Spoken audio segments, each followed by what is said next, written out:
Allohim erimning ko'ziga eng go'zal va eng nurli qilib faqat meni ko'rsatgan. Begona ayollarni yoqimsiz qilib qo'ygan.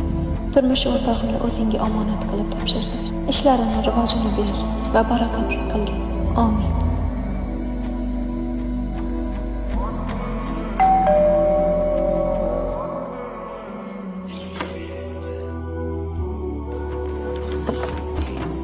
Assalomu alaykum dadasi. Va alaykum assalom. Yaxshi keldingizmi? Sen yoqtirgan shirinlikni olib keldim.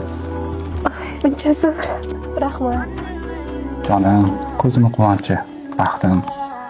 Har doim yonimda bo'lgan. Farishtam boringga shukr. Rahmat. Yuring, ovqatlanamiz. Telefon tekshirish shart emas, urush janjal shart emas. Shunchaki duo qiling. Va u qanday qilib siz orzu qilgan erkakka aylanib qolganini o'zi ham bilmay qoladi. Sevgingizni nazorat bilan emas, duo bilan mustahkamlang. Siz ham buni his qilmoqchimisiz? Izohlarda duo so'zini yozib qolding va men siz uchun maxsus tayyorlangan videoni jo'nataman.